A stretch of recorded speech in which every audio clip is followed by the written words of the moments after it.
সম্মানিত দর্শক, আশা করছি সকলে ভালো আছেন। আজকে জানব আমরা মামাতো বোনের সাথে বিয়ের আগে কিভাবে মিলন করব এটা নিয়ে।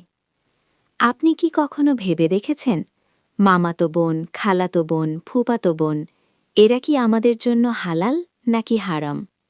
অনেকেই মনে করেন এরা তো আত্মীয়, তাহলে হয়তো বিয়ে ছাড়াও সম্পর্ক করা যাবে। কিন্তু ইসলাম কি বলে? চলুন সত্যটা জেনে নেই। ইসলামে সম্পর্কের একটা পরিষ্কার সীমারেখা আছে। কিছু নারী আছেন যাদের সাথে বিয়ে চিরতরে হারাম, যেমন মা, বোন, খালা, ফুফু। কিন্তু মামাতো বোন, খালাতো বোন বা ফুফাতো বোন এরা কিন্তু সেই তালিকায় নেই। এর মানে কি? এর মানে হল আপনি চাইলে তাদেরকে বিয়ে করতে পারবেন, কিন্তু বিয়ে ছাড়া তাদের সাথে কোনো সম্পর্ক সম্পূর্ণ হারাম।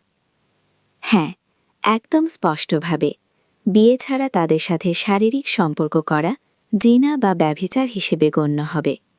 আর জিনা ইসলামের সবচেয়ে বড় গুনাহগুলোর একটি।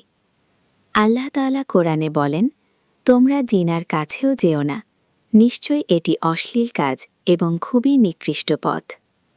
ভাবুন তো, একজন মানুষ দুনিয়ায় কিছু সময়ের আনন্দের জন্য নিজের আখিরাত ধ্বংস করে ফেলছে।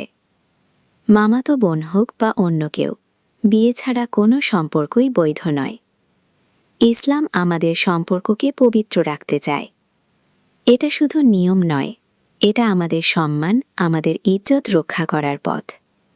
তাই যদি সত্যি কাউকে ভালো লাগে, সঠিক পথ বেছে নিন। বিয়ে করুন, হালাল সম্পর্ক গড়ে তুলুন, আল্লাহর সন্তুষ্টি অর্জন করুন। মনে রাখবেন, হারাম পথে সুখ নেই, বরং লাঞ্ছনা আর গুনহা আছে। আর হালাল পথে আছে শান্তি, বরকত আর জান্নাতের আশা। আজকের এই ভিডিও যদি আপনার ভালো লাগে, তাহলে অবশ্যই শেয়ার করুন, যেন অন্যরাও সত্যটা জানতে পারে। আল্লাহ আমাদের সবাইকে হালাল পথে চলার তৌফিক দান করুন। আমিন।